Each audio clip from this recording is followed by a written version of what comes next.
વ્યક્તિએ જાતે પણ થોડા તૈયાર થવું પડશે આત્મરક્ષા માટે, એ સિવાય ચાલી શકશે નહીં. અને એ સંજોગોમાં મને એવું લાગે છે કે ગુસ્સુ જો લોકો વધુ ને વધુ શીખશે તો કોઈના પણ આધાર વિના, કોઈના પણ મદદ વિના પોતાની રક્ષા કરી શકશે.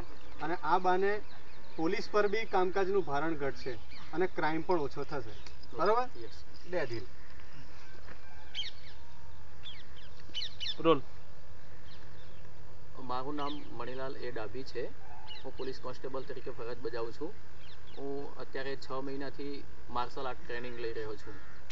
અને આ ટ્રેનિંગનો હેતુ એ છે કે પોલીસ ખાતામાં ક્રાઇમના જે ગુના બને છે એ ગુનાને અટકાવવા માટે હું આ ટ્રેનિંગ લઈ રહ્યો છું. અને આ પબ્લિક સુધી પહોંચશે તો પોતે પણ પબ્લિક પોતાની રક્ષા કરી શકશે. બસ આ જ હેતુ છે. નમસ્કાર. ऐसा ना चले दादा. થોડું સારું બોલવાનું.